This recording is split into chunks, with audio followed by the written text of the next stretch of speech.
Hi hello guys welcome back to Aadya colourful. ನಾನು Suma. Friends, ಇವತ್ತಿನ ವಿಡಿಯೋದಲ್ಲಿ ಒಂದು ಈವ್ನಿಂಗ್ ಸ್ನ್ಯಾಕ್ಸ್ ರೆಸಿಪಿನ ಶೇರ್ ಮಾಡ್ತಾ ಇದ್ದೀನಿ.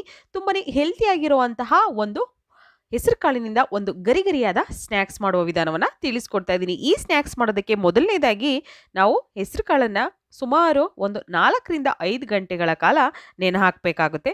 ಅಷ್ಟೊಂದು ಟೈಮ್ ಇಲ್ಲ ಅಂದರೆ ಒಂದು 3 ಗಂಟೆ ಆದರೂ ಕನಿಷ್ಠ ಪಕ್ಷ ಇದನ್ನು ನೆನೆ ಹಾಕಬೇಕಾಗುತ್ತೆ. ಸೊ ನೆನೆ ಹಾಕಿರುವಂತಹ ಹೆಸರು ಕಾಳನ್ನು ನಾನು ತೋರಿಸ್ತಾ ಇದ್ದೀನಿ. ಸೊ ಇದನ್ನು ನೀವು ಬೇಕೆಂದರೆ ಮೂಂಗ್ ದಾಲಲ್ಲೂ ಕೂಡ ಮಾಡ್ಕೋಬೋದು. ಹೆಸರು ಕಾಳಿನ ಹೆಸರು ಬೇಳೆಯಲ್ಲೂ ಕೂಡ ನೀವು ಈ ಒಂದು ಸ್ನ್ಯಾಕ್ಸನ್ನು ತಯಾರಿಸ್ಕೋಬೋದು.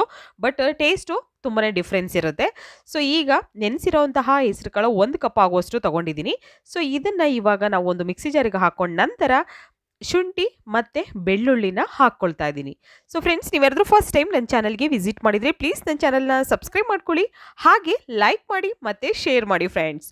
ಓಕೆ, ಸೊ ಇವಾಗ ನೋಡಿ ನಾನು ಶುಂಠಿ ಮತ್ತು ಬೆಳ್ಳುಳ್ಳಿನ ಹಾಕಿ ಇವಾಗ ಇದನ್ನು ಗ್ರೈಂಡ್ ಮಾಡ್ಕೊಂಬರ್ತೀನಿ. ನೀರನ್ನು ಉಪಯೋಗಿಸ್ಬೇಡಿ, ಹಾಗೆ ಇದನ್ನು ನೀವು ರುಬ್ಕೊಂಬನ್ನಿ. ಯಾಕೆಂದರೆ ನಾವು ನೆನೆಸಿರೋಂಥ ಕಾಳಲ್ಲಿ ಸ್ವಲ್ಪ ನೀರಿನ ಅಂಶ ಇರುತ್ತೆ. ಸೊ ಹಾಗಾಗಿ ಇದು ಆಟೋಮೆಟಿಕ್ ನೀಟಾಗಿ ಗ್ರೈಂಡ್ ಆಗುತ್ತೆ. ಸೊ ನೋಡಿ, ಈ ಥರ ಇರಬೇಕು, ಜಾಸ್ತಿ ನುಣ್ಣಗೇನು ಬೇಡ, ಇಷ್ಟಿದ್ರೆ ಸಾಕಾಗುತ್ತೆ. ಸೊ ಇವಾಗ ಇದನ್ನು ಒಂದು ಮಿಕ್ಸಿಂಗ್ ಬೌಲ್ ತೊಗೊಳ್ಳೋಣ. ಸೊ ಈ ಬೌಲಿಗೆ ಟ್ರಾನ್ಸ್ಫರ್ ಮಾಡ್ಕೊಳ್ಳೋಣ. ತುಂಬಾ ಟೇಸ್ಟಿಯಾಗಿ ತುಂಬ ಬೇಗ ಆಗುವಂತಹ ಒಂದು ಮೂಂಗ್ ದಾಲ್ ಸ್ನ್ಯಾಕ್ಸ್ ರೆಸಿಪಿ ಇದು. ಸೊ ಸಂಜೆಗೆ ನೀವು ಬೇಕು ಅಂತ ಅಂದರೆ ಖಂಡಿತ ಹೆಸರು ಬೇಳೆನ ಹೆಸರು ಕಾಳನ್ನು ಅಥವಾ ಹೆಸರು ಬೇಳೆನ ನೆನೆ ಹಾಕಿ ನೀವು ಒಂದು 4 ಅವರ್ ಅಥವಾ ಒಂದು 3 ಅವರ್ ಬಿಟ್ಟರೆ ಸಾಕು. ಯಾವಾಗ ಬೇಕೋ ಆವಾಗ ಈ ಸ್ನ್ಯಾಕ್ಸನ್ನು ಮಾಡ್ಕೋಬೋದು. ಸೊ ನಾನು ಹೆಸರು ಕಾಳಲ್ಲಿ ಹೆಸರು ಕಾಳಿಂದ ಮಾಡುವಂತಹ ವಡೆ ಹೇಗೆ ಮಾಡೋದು ಅಂತ ತಿಳಿಸ್ಕೊಟ್ಟಿದ್ದೀನಿ, ಹಾಗೆ ಹೆಸರು ಕಾಳಿನಿಂದ ಮೂಂಗ್ ದಾಲ್ ಕರಿ ಮಾಡೋದು ಹೇಗೆ ಅಂತ ತಿಳಿಸ್ಕೊಟ್ಟಿದ್ದೀನಿ. ಖಂಡಿತ ಯಾರಾದರೂ ನೋಡಿಲ್ಲ ಅಂದರೆ ಚಾನಲಲ್ಲಿ ಇದೆ, ಸೊ ಅಲ್ಲಿ ಚೆಕ್ ಮಾಡ್ಬೋದು ಫ್ರೆಂಡ್ಸ್. ಇದಕ್ಕೆ ನಾನು ಸ್ವಲ್ಪ ಜೀರಿಗೆ ಪೌಡರ್ನ ಹಾಕ್ಕೊಂಡಿದ್ದೀನಿ, ಒಂದು ಅರ್ಧ ಸ್ಪೂನ್ ಜೀರಿಗೆ, ಹಾಗೆ ಪೆಪ್ಪರ್ ಪೌಡರ್ ಮತ್ತು ಸೋಂಪು ಕೂಡ ಹಾಕ್ಕೊಳ್ತಾ ಇದ್ದೀನಿ. ಒಂದು ಅರ್ಧ ಸ್ಪೂನ್ ಆಗುವಷ್ಟು ಸೋಂಪು ಹಾಕೋದ್ರಿಂದ ಒಂದು ಒಳ್ಳೆ ಟೇಸ್ಟ್ ಇರುತ್ತೆ, ತುಂಬಾ ಒಂದು ಒಳ್ಳೆ ಪರಿಮಳ ಕೂಡ ಬರುತ್ತೆ. ಸೊ ಹಾಗಾಗಿ ರುಚಿಗೆ ತಕ್ಕಷ್ಟು ಉಪ್ಪನ್ನು ಹಾಕ್ಕೊಳ್ಳೋಣ ಫ್ರೆಂಡ್ಸ್. ಹಾಗೆ ಇದಕ್ಕೆ ಖಾರಕ್ಕೆ ನಾನು ಹಸಿರು ಮೆಣಸಿನ್ಕಾಯಿನ ಉಪಯೋಗಿಸ್ತಿಲ್ಲ. ನೀವು ಹಸಿರು ಮೆಣಸಿನ್ಕಾಯಿನ ಉಪಯೋಗಿಸೋದಾದರೆ ರುಬ್ತಿರಲ್ಲ ಹೆಸರು ಕಾಳನ್ನ, ಸೊ ಆಗಲೇ ಹಸಿರು ಮೆಣಸಿನ್ಕಾಯಿನ ಹಾಕಬೇಕು. ಈಗ ನಾನು ಚಿಲ್ಲಿ ಪೌಡರ್ನ ಹಾಕ್ಕೊಳ್ತಾ ಇದ್ದೀನಿ, ರೆಡ್ ಚಿಲ್ಲಿ ಪೌಡರ್ನ ಒಂದು ಅರ್ಧ ಸ್ಪೂನ್ ಆಗೋಷ್ಟು. ಸೊ ನಿಮ್ಮ ಖಾರಕ್ಕೆ ಅನುಗುಣವಾಗಿ ನೀವು ಖಾರದ ಪುಡಿನ ಹಾಕ್ಕೋಬೋದು. ಹಾಗೆ ಡ್ರೈ ಮ್ಯಾಂಗೋ ಪೌಡರ್ನ ಹಾಕ್ಕೊಳ್ತಾ ಇದ್ದೀನಿ, ಒಂದು ಅರ್ಧ ಸ್ಪೂನ್ ಆಗುವಷ್ಟು ಹಾಕಿದ್ದೀನಿ.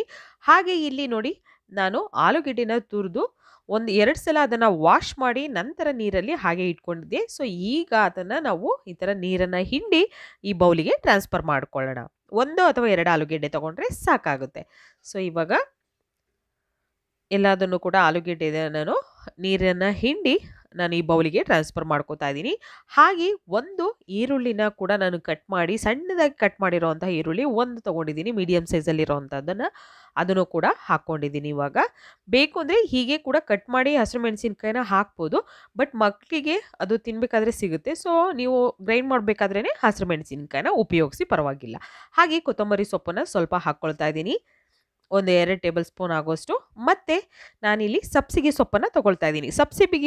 ಸಬ್ಸಿಗೆ ಸೊಪ್ಪು ನಾವು ಪಕೋಡ ಅಥವಾ ವಡೆ ಮಾಡಿದಾಗ ಉಪಯೋಗಿಸೋದ್ರಿಂದ ಒಂದು ಒಳ್ಳೆ ಟೇಸ್ಟ್ ಇರುತ್ತೆ, ತುಂಬಾ ಒಳ್ಳೆಯದು ಹೆಲ್ತಿಗೂ ಕೂಡ. ಸೊ ಹಾಗಾಗಿ ನಾನು ಹಾಕ್ಕೊಳ್ತಾ ಇದ್ದೀನಿ. ಸೊ ಇದನ್ನು ಹಾಕಲೇಬೇಕು ಅಂತ ಇಲ್ಲ, ಬೇಕು ಅಂದರೆ ಇದ್ದರೆ ಉಪಯೋಗಿಸಿ, ಇಲ್ಲ ಅಂತಂದರೆ ಈ ಸೊಪ್ಪನ್ನು ನೀವು ಸ್ಕಿಪ್ ಮಾಡ್ಬೋದು, ಸಬ್ಸಿಗೆ ಸೊಪ್ಪನ್ನು ನೀವು ಸ್ಕಿಪ್ ಮಾಡ್ಬೋದು. ಸೊ ಈಗ ಮಿಕ್ಸ್ ಮಾಡ್ಕೊಳ್ಳೋಣ ನೀಟಾಗಿ, ಹೀಗೆ ಮಿಕ್ಸ್ ಮಾಡ್ಕೊಳ್ತಾ ಇದ್ದೀನಿ. ಈಗ ಮಿಕ್ಸ್ ಮಾಡ್ಕೊಂಡ ನಂತರ ಇದನ್ನು ನೀಟಾಗಿ ನಾವು ಫಸ್ಟು ಈರುಳ್ಳಿ ಎಲ್ಲ ಚೆನ್ನಾಗಿ ಮ್ಯಾಶ್ ಆಗೋ ಥರ ನೀಟಾಗಿ ಅದನ್ನು ಮಿಕ್ಸ್ ಮಾಡ್ಕೋಬೇಕು. ನಂತರ ಇದನ್ನು ಉಂಡೆ ಕಟ್ಟೋಕ್ಕೆ ಕರೆಕ್ಟಾಗಿ ಬರುತ್ತಾ ಇಲ್ವಾ ಅಂತ ನೋಡ್ಕೊಳ್ಳಿ. ಸ್ವಲ್ಪ ತೆಳುವಾಗಿದೆ ಮ್ಯಾಮ್, ಏನು ಮಾಡೋದು ಅನ್ನೋದಾದರೆ ನೀವು ಸ್ವಲ್ಪ ಇದಕ್ಕೆ ಅಕ್ಕಿ ಹಿಟ್ಟನ್ನು ಹಾಕ್ಕೊಳ್ಬೋದು. ಸೊ ನಾನು ಈಗ ನೀಟಾಗಿ ಇದು ನೀರೇನು ಹಾಕ್ತಲೇ ರುಬ್ಬಿರೋದ್ರಿಂದ ಮತ್ತು ಕಲಿಸ್ಬೇಕಾದ್ರೂ ನೀರನ್ನು ಉಪಯೋಗಿಸಿಲ್ಲ. ಸೊ ಹಾಗಾಗಿ ಕರೆಕ್ಟಾಗಿ ಉಂಡೆ ಬರ್ತಾ ಇದೆ. ಸೊ ನೋಡ್ಬೋದು, ಇವಾಗ ಎಲ್ಲ ಉಂಡೆಗಳನ್ನು ನಾನು ರೆಡಿ ಮಾಡಿ ಇಟ್ಕೊಂಡಿದ್ದೀನಿ. ಸೊ ಮೂಂಗ್ ದಾಲ್ ಪಕೋಡ ಮಾಡೋದಕ್ಕೆ ತುಂಬಾ ಈಸಿಯಾಗಿ ಮಾಡುವಂಥ ವೇನ ನಾನು ತಿಳಿಸ್ಕೊಟ್ಟಿದ್ದೀನಿ. ಖಂಡಿತ ನಿಮಗೆಲ್ಲರಿಗೂ ವಿಡಿಯೋ ಇಷ್ಟ ಆಗುತ್ತೆ ಅಂತ ಭಾವಿಸ್ತೀನಿ ಫ್ರೆಂಡ್ಸ್. ಓಕೆ, ಈಗ ಎಣ್ಣೆ ಕಾದಿದೆ. ಸೊ ಕಾದಿರೋಂಥ ಎಣ್ಣೆಗೆ ನಾವು ಮೀಡಿಯಮಾಗಿ ಕಾದಿದ್ರೆ ಸಾಕು, ಹೈ ಜಾಸ್ತಿ ಏನು ಬೇಡ. ನಂತರ ಈಗ ಮಾಡಿರೋಂತಹ ಪಕೋಡಗಳನ್ನೆಲ್ಲ ನಾವು ಬೇಯಿಸ್ಕೊಳ್ಳೋಣ. ಸೊ ಹೆಸರು ಬೇಳೆಯಲ್ಲಿ ಈಗ ಮಕ್ಕಳಿಗೆ ಕಾಳು ಕೊಟ್ಟರೆ ತಿನ್ನೋದಿಲ್ಲ, ಮೊಳಕೆ ಕಟ್ಟಿರೋ ಕಾಳಾದರೂ ಕೊಡ್ಬೋದು. ಖಂಡಿತ ಅದನ್ನು ಕೂಡ ಕೆಲವು ಮಕ್ಕಳು ಇಷ್ಟಪಡಲ್ಲ. ಸೊ ಹಾಗಾಗಿ ಈ ಥರದೊಂದು ಸ್ನ್ಯಾಕ್ಸ್ಗಳನ್ನು ಮಾಡಿ ಕೊಡ್ಬೋದು. ಮಕ್ಳಿಗೆ ಇಷ್ಟ ಆಗುತ್ತೆ, ಹೆಲ್ತಿಯಾಗೂ ಇರುತ್ತೆ. ಸೊ ಇವಾಗ ಇದನ್ನು ನಾವು ಡೀಪ್ ಫ್ರೈ ಮಾಡ್ಕೊಳ್ಳೋಣ. ಎಲ್ಲ ನಾನು ಪಕೋಡಗಳನ್ನು ಕೂಡ ಮೂಂಗ್ ದಾಲ್ ಪಕೋಡಗಳನ್ನು ನಾನು ಬೇಯಿಸ್ಕೊಳ್ತಾ ಇದ್ದೀನಿ. So green moong recipe ready ಆಗ್ತಾ ಇದೆ. ಖಂಡಿತ ಒಂದ್ಸಲ ಟ್ರೈ ಮಾಡಿ ಫ್ರೆಂಡ್ಸ್, ಟೇಸ್ಟ್ ಅಂತೂ ಸೂಪರ್ ಆಗಿರುತ್ತೆ. ಈಗ ನೋಡಿ 2 ಸೈಡ್ ನಾನು ಟರ್ನ್ ಮಾಡಿ ಒಂದು 2 ರಿಂದ 3 ನಿಮಿಷದವರೆಗೂ ಇದನ್ನು ಬೇಯಿಸ್ಕೊಳ್ತಾ ಇದ್ದೀನಿ. ಸೊ ಒಂದು 2 ಸಲ ಹೀಗೆ ನೀವು ಟರ್ನ್ ಮಾಡಿ ಬೇಯಿಸ್ಕೋಬೇಕಾಗುತ್ತೆ ನೋಡಿ. ಯಾಕೆಂದರೆ ಹೆಸರು ಕಾಳು ಹಸಿ ಇರುತ್ತಲ್ಲ, ಸೊ ಸ್ವಲ್ಪ ಬೇಯೋದಕ್ಕೆ ಟೈಮ್ ತೊಗೊಳುತ್ತೆ. ಒಂದು 3 ನಿಮಿಷ ಆದರೆ ಓಕೆ. ಸೊ ಈಗ ರೆಡಿಯಾಗಿದೆ. ಇದನ್ನು ಒಂದು ಟಿಶ್ಯೂ ಪೇಪರ್ ಮೇಲೆ ತೆಗೆದಿಟ್ಕೊಳ್ಳೋಣ. ಸೊ ಮೂಂಗ್ ದಾಲ್ ಪಕೋಡ ರೆಡಿಯಾಗಿದೆ. ನೀವು ಕೂಡ ಮನೇಲಿ ಟ್ರೈ ಮಾಡಿ ಹೇಗೆ ಬಂತು ಅಂತ ಖಂಡಿತ ಕಾಮೆಂಟ್ ಸೆಕ್ಷನಲ್ಲಿ ತಿಳಿಸಿ. ಓಕೆ, ವಿಡಿಯೋ ಇಷ್ಟ ಆಗಿದ್ರೆ ಪ್ಲೀಸ್ ಚಾನಲ್ನ ಸಬ್ಸ್ಕ್ರೈಬ್ ಮಾಡ್ಕೊಳ್ಳಿ. ಬಾಯ್, ಸಿ ಯು, ಟೇಕ್ ಕೇರ್.